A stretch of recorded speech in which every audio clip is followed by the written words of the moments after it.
Hello everyone, welcome back to a new deck profile with me, Chocobilly. First things first, I'm using a new camera, my phone in fact, and it seems to be having a couple of little technical issues where the camera keeps flickering. Don't know why it's happening, working on a fix, but either way, just so you know. Anyway, so this week's deck is Stormy Seas. I did originally have it called Emperor and the Vikings, but Stormy Seas sounds better.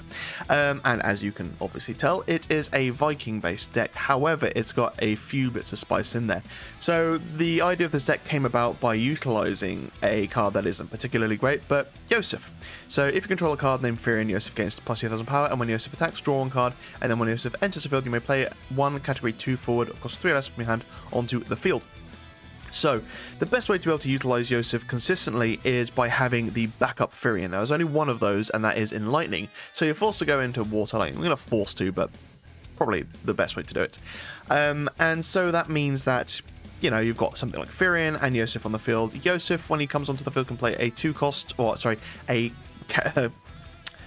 a category 2 forward of 3 or less. Now, in Water, you have a few options. Now, you've got Layla. Where are you? Layla. So the newer Layla, which can search you a Viking. But I've also thrown in the Emperor as well, as he's in Lightning, and it works nicely with the Furion. And Emperor is actually a surprisingly good card when your opponent's not expecting it, because adding 2 to any action ability is a massive pain in the butt. So yeah, something like Emperor is just really, really useful when your opponent isn't expecting it. And obviously he plays himself back onto the field as well, which is quite nice when you want lots of persistent forwards on the field a lot of the time. And using something like Furion means that you're probably going to have an element of party attacking. Now, thankfully, party attacking actually makes sense when you're utilizing something like Vikings, because generally they're quite small. Now, obviously, if you have the Faris, most recent Legend Faris, then their power will become 8,000 anyway. So, you know, you may not need to party necessarily. However, 8,000 is still pretty small. So if your opponent's got something like, I don't know, the Warrior Light or something like that, maybe having 2 Vikings or Pirates attacking as a party is worth it, because then you also get to use the Furion attack to be able to deal something 4k as well. Anyway, I'll start on the backups, move on to the forwards, and then finally the summons as well. So first up with backups, we've got Andoria. So when a party control deals damage to your opponent, draw 1 card. This was a toss-up between Andoria and Celestia, where Celestia gives all forwards in a party plus 1,000, Andoria draws you a card.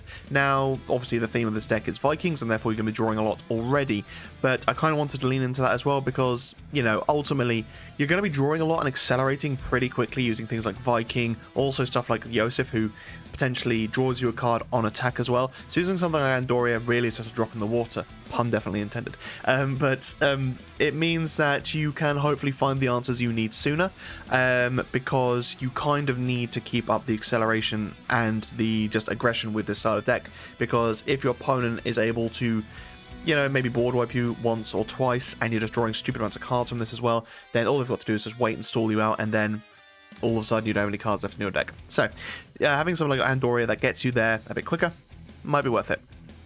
Rampair. Now, Rampair does not have a target. However, you are very limited in your targets for King, Prince, or Princesses in Lightning when you're using Sarah. And unfortunately, it was a mix-up between Rampair and I can't even remember the card's name, but I think it gifts like PUJ and some other night cards that no one ever uses +1, and yeah, they're just not good cards at all. So Rampair, just for the mind games potentially, but ultimately Rampair is just a king, so it's a nice way to be able to Sarah into Rampair, but ultimately it's just a little bit of Lightning, and you want to have Furion on the field as the actual card you want there, because Furion obviously allows Yosef to gain plus 2k, so he's then a 3CP 9k that will also draw you a card on attack as well, so not too bad.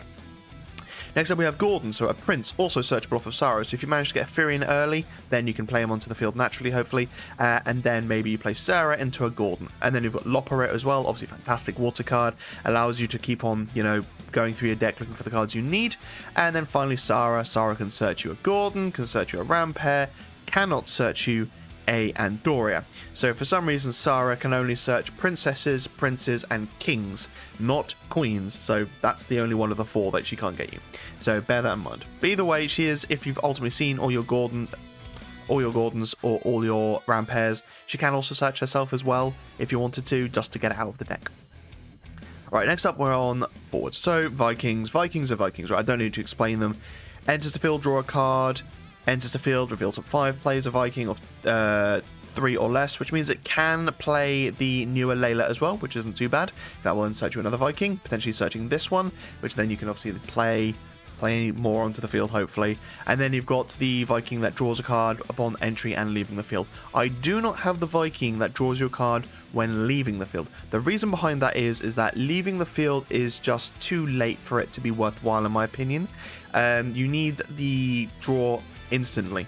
And there are enough other Vikings in this deck and other cards that I wanted to run that it felt worthwhile not having it in here. So then you've got 2 Roses. So Rosa might seem like a bit of a weird one, but when you are running stuff that utilizes party attacks, actually Rosa is very useful. So firstly, she reduces the damage to all your forwards by 1,000, so that's quite useful. It means that your Vikings have got a tiny bit more staying power. It also means that if your Vikings are now 8k, they require 9k to be killed, which is much more significant. And then not to mention, obviously, Rosa, when she party attacks something, she activates, she can attack once more this turn. Now that works nicely with Andoria, maybe Firion, but also works quite nicely with Yuna. So when Yuna enters the field, if a party you formed controlled, if a forward you controlled formed a party this turn, draw 2 cards.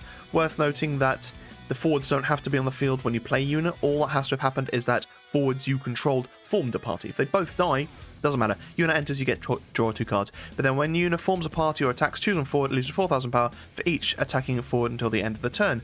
That, in turn, works very nicely with Layla. So when a water forward you control attacks, choose one forward depending on controls, it loses 1,000 power till the end of the turn. So you've got Yuna, when she attacks on parties or something, minus 4k, 8k, 12k. Then you've got Rosa, who can keep on party attacking with other forwards. And then you've got Layla, which will also, reduced by 1 or 2 as well. So it means that, let's say Yuna, Rosa, and you've got Layla on the field, all party attack. Well, not the Layla, sorry, but these 2 party attack. That is a total of minus 10k. Because you got the minus 4 from Yuna twice, because of Rosa and Yuna, and then you got the minus 2 from Layla, so minus 10k to a forward. That's pretty good, or you could, it's technically minus 8 and then minus 1 and minus 1, so you can assign it however you want, but ultimately that's still pretty damn good. And then, obviously, Rosa reactivates, Layla can then attack with Rosa, you can then do, again, another minus 2 to something, so it means that Rosa helps the forwards a little bit by keeping them alive, hopefully, but she also has the ability to really increase the output of minusing through party attacks as well. And not to mention that just it's more forwards with party, or bigger attacks with your party attacks as well. Again, that's harder to kill. Yosef. So if you control a card, then Firion against plus 2k, and when he attacks, draw a card. Drawing a card on every attack ain't too bad, to be honest. And like I said, with this style of deck, you want to keep on getting the cards to hand as quickly as you can, so that you can just keep on getting rid of stuff. Because there are 10 summons in the deck as well, most of them fairly offensive or playing into the style of the deck, which means that ultimately you should be able to move stuff out of the way if you need to, which works nicely when you've got smaller forwards. And then, yeah, when he enters the field, you can play a cost 3 less category 2 forward. That is, honestly, none of the Vikings, not Rosa, not Yuna. You've got the Emperor, you've got 2 Layla, and that's it. You could maybe have a few more if you wanted, but ultimately I wanted to have Yosef in the deck, so I had Yosef. Now I do have 3 Firion, but only 2 Yosef, which might seem a little bit backwards. But you've got Leviathan in the deck, which is able to get water forwards back from your break zone, so that's kind of useful for that. It means you can get back the Yosef if you want to. And ultimately Firion is still useful if you do party attack with other forwards as well, like I mentioned with Yuna and Rosa and things like that as well. And then you got the Emperor. So the cost required for characters opponent controls to use their action abilities increases by 2. And that first may seem alright at best, but when you consider the fact that your opponent have to pay 2 to use Evray, or pay 2 to make their Atomos become a forward, pay 2 to use Palom's pay 0 effect, just little backups that have to break as well, now they have to pay 2. If your opponent wants to make you discard with a Unalesca, now they have to effectively dull Unalesca and pay 4. So they've paid 5 just to make you discard 1 card. That's not too bad when you consider the fact that you're making them pay and you played this forward basically for free.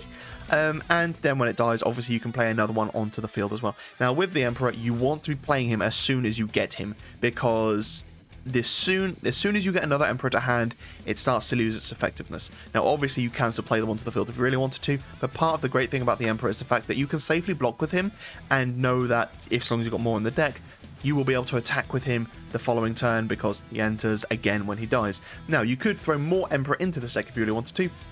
I didn't, but there are a few Emperors that you could throw in if you wanted to. There's the 2 CP Ice one, which I believe it gets an Emperor out of your deck and puts it into the break zone, and then if you've got it re-enters at the end of the turn, and if you've got 2 in the break zone, then he will make your opponent discard. Or there is the 3 CP one, which is an ice, which I believe when that dies, it then searches for an Emperor of cost 5 and then plays that onto the field.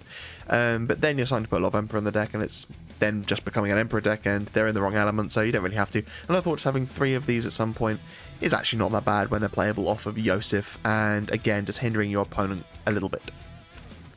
And then next up we have Layla. So you'll start seeing here some weird numbers for some of the forwards. That's just because the amount of cards I have is limited, unfortunately. Like, I only own 1 Faris, I only own 1 Fiend, but you can adjust these as you see fit, and to be honest, you'll want more than 1 Faris in the deck. But yeah, so I have 2 of this Layla. So when Layla enters the field, you may search 1 Job Pirate or card named Viking. That's your hand, and then when a water forward you control attacks, choose 1 40 opponent controls, lose 1,000 power to end the turn. So as I mentioned before, that's very, very useful with certain effects like alongside Yuna. But yeah, party attacks obviously love this as well. Searching a Viking is nice because if you've already got, you know, a Viking on the field and you play this Layla, you can then go find yourself a BK, play him onto the field for free.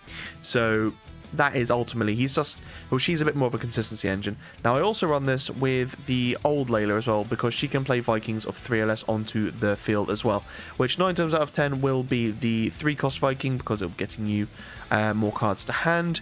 But if you haven't seen all your Vikings and you think there's still some to come, then it might be worth playing the 2-cost as well, and then, you know, chaining again.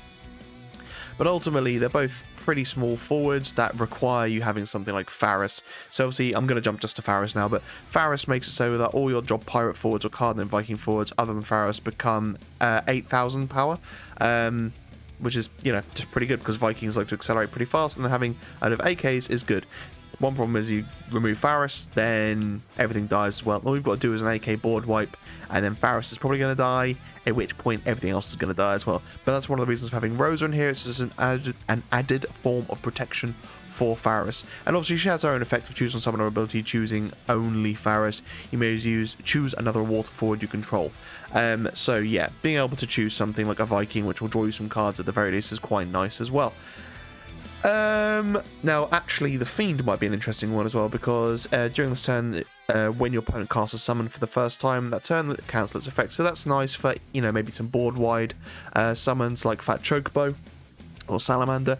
But if they do use an ability and they want to get rid of Faris, you can redirect it from Faris into the Fiend, and at damage 3 during each turn when the Fiend is chosen by opponent's abilities for the first time this turn, cancel its effect. So it means that you can actually just stop something probably from dying or having an effect on the Fiend. Unfortunately, it is a very easy effect to pop. That's one of the reasons Iliwa isn't played these much these days, because there are so many abilities which just pay 0, choose a target, the ability's gone, and then you can do other things just to get rid of said forward. But still, the Fiend is quite literally that, a Fiend, and I think he's worth having in this deck. He also has the damage 5 of the Fiend gains plus 1,000 power brave and the Minwu effect, so it doesn't take damage less than his power. That with Rosa works very, very nicely, because it means that he then has to take 10k damage for him to die. So yeah, just a little bit of added kind of screwing with your opponent's deck a little bit. Layla, Fiend, and then BK. Ultimately one of the most important cards in the deck, because if you control 2 more Pirates or Vikings, he just goes onto the field for free. Pretty good. But then the Pirate and Vikings you can forwards other than BK you control gain, if this forward is dealt damage by opponent's abilities, damage becomes 0 instead. So yeah, just making so that damage proof from abilities is nice. Obviously you've got Rosa, which might help alongside that if you don't have BK, but then she also helps with the summons. Similarly with Faris, and then Layla, the Fiend as well. So the Fiend kind of protects against the summons, BK protects against the abilities, Rosa kind of does a little bit of both. So you can kind of see why those cards are in there to help ultimately slow your opponent down whilst you're building forwards. Now there is literally only one lightning forward in the deck, and that is the Emperor. But only 2 lightning backups, a few more lightning summons because they're just generally good summons for this type of deck. But yeah, there's what, probably about 14, 50, yeah, so 14 lightning cards in the deck total, so it doesn't make up a huge portion of the deck, but still those cards are very useful when they're in the right circumstance. So I'll go through the summons now, and I'll talk about the lightning ones first, and then move on to the water. First up, we have Ramuh. So choose a forward, dull it, choose a forward, deal it 5,000 damage, choose a forward, it gains haste until the turn. All really, really useful effects. Obviously, dulling something the other way, that doesn't really matter. Maybe your opponent uses something like Tulin to make it so that you have to block. You can dull your own forward if you don't want to. Choose a forward, deal it 5,000 damage. If you party attack, use Firian's effect, choose a forward, deal it 4k, Ramuh, then deal it a further 5k. Maybe that's also with Layla's effect, minus power as well. So pretty quickly you start dealing lots of damage for not too much CP. And then obviously giving forwards haste as well is always a good, just a good ability. Again, if you can play Yuna onto the field and then get her to party attack, so again, you play Yuna, give her haste, choose a forward, deal it 4,000 damage, party attack Yuna and maybe Layla. Yuna deals minus 8k to one forward, Layla does minus 2k to another forward, that was dealt 5k, it then dies. There's loads of different ways that you can play Ramuh, and it's just a stupidly good card, so yeah. Next up we have Cyclops, so not a great card ultimately, but all the forwards opponent controls lose 3,000 power till in turn. The reason for that over something like Quetzalcoatl or XXI is 1, it's the X burst, but 2, it's non-targeted. So being able to just, sweep your opponent's field and just minus 3k to everything is surprisingly useful, because if you're party attacking with a couple of small Vikings, like this dude and this dude, 6k, your opponent doesn't really care, they're going to block both maybe with their 10k forward, or all of a sudden you Cyclops and you've now got 6k and they've got a 7k. They might have some sort of protected effects, but Cyclops means that hopefully it will still resolve anyway. So, these sorts of cards don't get played very often, and sometimes that works to their benefit because it means that they don't see them coming. And then we have Odin. Choose a monster, or a forward or monster of 4 or less, break it if you control 5 or more lightning characters, also draw on card. Unlikely that you're going to get that second effect unless you adjust this deck in some way, but ultimately, the way I've been playing it, it seems to work perfectly fine. Like this, if you start putting more lightning in, you're probably working against either the party effect element or the Viking element, at which point you should just make a new deck. But Odin's just a super strong card. Being able to break a monster or a forward of 4 for only 3 CP is fantastic. And this deck, whilst it can go pretty aggressive, just needs that, instant one-shot kill the thing. And this is what it does. And that's also one of the things that Water doesn't necessarily lack so much. But, 9 times out of 10 it's bounce. And if you can't go for game or something happens, then that bounce probably works to your opponent's benefit because they can replay the forward. Entry effects are probably going to be disgusting. Right, next up we have this Leviathan. So, obviously I only have one in the deck, so it's a bit limited. But being able to just choose a forward, return to its own hand, choose an action ability, cancel its effect. The action ability effect is really, really potent. Because, again, if your opponent has the Emperor on the field... if you've got the Emperor on the field and the opponent tries to use an action ability, and they pay that additional 2, and then you just cast Leviathan and make it cancel anyway. That's just hilarious. Now, obviously, you are paying 3 for the Leviathan, and when the Leviathan out of hand as well, so that's technically 5 CP you've paid to cancel that effect, but if they're paying that additional 2 CP for the Emperor, chances are it's really worth it for them. So being able to then cancel the effect, they're probably not going to count on that, so you never know, it could be quite funny. And then finally, during this turn, the forwards you control don't receive any damage from summons, so very, very useful. You got BK stopping ability damage to all your Vikings, Leviathan stopping all summon damage to your forwards. So, it might be worth having maybe a couple of these in there because it does have its uses. And obviously, if you need to bounce something, just bounce it. Cuchulainn. Again, not great. You probably could throw old school Fanfret into here because, you do have forwards that you could sack off with things like Viking. But I wanted some sort of EX, just remove the forward. Choose a forward at the beginning of the next main phase 1, put it into the break zone. It's not break, it isn't removed, it's just put it into the break zone. So if it can't be broken, it doesn't matter. Cuchulainn will put it into the break zone. And obviously it's at the beginning of the next main phase 1, so it means you have to wait a turn, and that forward could probably still be a problem. But still, at least it's getting rid of the forward, and that's why there's only one, but it's an EX person, yeah. You could probably switch out for something better, maybe take that out and then just add another Leviathan if you really wanted to. And then finally, the 6-cost Leviathan, as I mentioned earlier, because it's a stupidly good summon. It gets you back a water forward. There are plenty of those you might want. It bounces one of your opponent's forwards, or a light or dark forward put on top of your opponent's deck. Again, just really, really good. The water forwards as well, if you can get back BK whilst you've still got a couple of Vikings on the field, turns playing back onto the field for free. That's quite nice. Maybe your opponent went to a lot of effort to get rid of the Fiend. You replay him. That's a problem for them. So yeah, obviously you go by what kind of situation you're in, but ultimately it's just a really good card. And that is my Stormy Seas Viking Emperor deck. Like I said before, it's a lot of fun. It does some really weird things that your opponent isn't expecting, but, you know, that doesn't mean it's particularly good. It can come up against the wrong kind of deck and just get absolutely floored.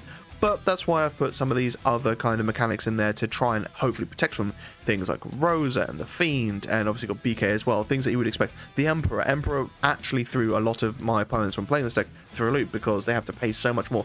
2 CP doesn't seem like much, it is ultimately just a card from hand, but that really screws with people's efficiencies because they then have to consider that with every single action ability they want to use. And if the first action ability isn't getting rid of the Emperor, you're just compounding how much they're going to have to pay with the Emperor, and that's really, really useful.